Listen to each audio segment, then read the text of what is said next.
ప్రపంచ చమురు సరఫరాలో 5వ వంతు వాటా కలిగిన హర్మూజ్ జలసంధిని ఇరాన్ మూసివేయడంతో దానిపై ఆధారపడ్డ దేశాలు ఇప్పుడు ప్రత్యామ్నాయ మార్గాల వైపు దృష్టి సారిస్తున్నాయి. పైప్ లైన్లు, రైలు కారిడార్లు, రహదారుల ద్వారా ముడి చమురును తరలించేందుకు బృహత్తర ప్రణాళికలు రచిస్తున్నాయి. అసలు చమురు సరఫరా ఆగకుండా ప్రపంచ దేశాలు సిద్ధం చేస్తున్న మాస్టర్ ప్లాన్ ఏంటి? ఈ కథనంలో చూద్దాం. ప్రపంచ చమురు మార్కెట్కు హర్మూజ్ జలసంధి ఓ జీవనాడి. 2024 లెక్కల ప్రకారం ప్రతిరోజు సుమారు 20 మిలియన్ బ్యారెళ్ల చమురు ఈ మార్గం నుంచే రవాణా అయ్యేది. ప్రపంచవ్యాప్తంగా వాడుతున్న చమురులో ఇది సుమారు 20%. ఇక్కడ ఏ చిన్న అంతరాయం ఏర్పడినా గ్లోబల్ మార్కెట్లు కుప్పకూలుతాయి. పశ్చిమాసియాలో భీకర యుద్ధం కారణంగా హర్మూజ్ జలసంధి దాదాపు మూసుకుపోయి చమురు ధరలు ఆకాశాన్ని తాకాయి. ఈ నేపథ్యంలో హర్మూజ్ జలసంధిపై ఆధారపడటాన్ని తగ్గించి ప్రత్యామ్నాయ మార్గాల వైపు వెళ్లేందుకు ప్రపంచ దేశాలు ప్రణాళికలు రచిస్తున్నాయి. ఈ ముప్పును ముందుగానే పసిగట్టిన సౌదీ అరేబియా ఇప్పటికే ఒక ప్రత్యామ్నాయాన్ని సిద్ధం చేసుకుంది. గల్ఫ్ తీరం నుంచి ఎర్ర సముద్రం వరకు నిర్మించిన ఈస్ట్ వెస్ట్ పైప్ లైన్ ద్వారా ప్రతిరోజు 5 మిలియన్ బ్యారెళ్ల చమురును తరలించే సామర్థ్యాన్ని సొంతం చేసుకుంది. అంటే హర్మూజ్ జలసంధితో పని లేకుండానే సౌదీ ఎగుమతులను కొనసాగించగలదు.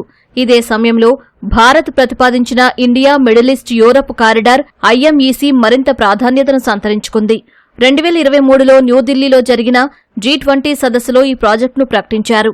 ఈ ప్రాజెక్టు భారత్ను పశ్చిమాసియా మీదుగా యూరప్తో అనుసంధానిస్తుంది. పోర్టులు, రైల్వే లైన్లు, లాజిస్టిక్ హబ్ల ద్వారా UAE, Saudi Arabia, Jordan, Israel దేశాలను కలుపుతుంది.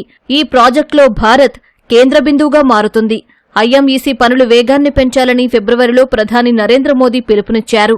వ్యూహాలను వాస్తవ రూపంలోకి తెచ్చి పటిష్టమైన వాణిజ్య మార్గాన్ని నిర్మించడమే లక్ష్యంగా భారత్ పావులు కదుపుతోంది. అటు ఇజ్రాయెల్ ప్రధాని నెతన్యాహు సైతం దీనికి పూర్తి మద్దతు తెలుపుతున్నారు. ఇరాన్ భౌగోళిక ఆధిపత్యాన్ని అడ్డుకుంటూ మధ్యధరా సముద్రం మీదుగా వెళ్లే పైప్ లైన్లకు ఇజ్రాయెల్ వ్యూహాత్మకంగా స్వాగతం పలుకుతోంది. అమెరికా అధ్యక్షుడు డొనాల్డ్ ట్రంప్ కూడా చమురు దిగుమతి చేసుకునే దేశాలకు కీలక సూచనలు చేశారు. ఇతర దేశాలపై ఆధారపడకుండా సొంతంగా చమురు సరఫరా మార్గాలను వెతుక్కొని వాటిని రక్షించుకోవాలని సూచించారు. అవసరమైతే హర్మూజ్ జలసంధి దగ్గరకు వెళ్లి దాన్ని ఆధీనంలోకి తీసుకోవాలన్నారు.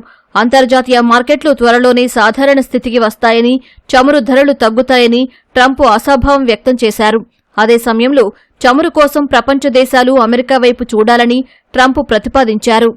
హర్మూజ్ జలసంధికి ప్రత్యామ్నాయంగా వస్తున్న కొత్త పైప్ లైన్లు, రైలు కారిడార్లు, అంతర్జాతీయ కూటములు చమురు భవిష్యత్తును మారుస్తున్నాయి. ఈ ప్రత్యామ్నాయ మార్గాలు పూర్తయితే ప్రపంచ ఇంధన భద్రత ఒక్క హర్మూజ్ జలసంధిపైనే ఆధారపడి ఉండదు. ఇది భారత్ వంటి దేశాలకు ఆర్థికంగా, వ్యూహాత్మకంగా పెద్ద విజయం కానుంది.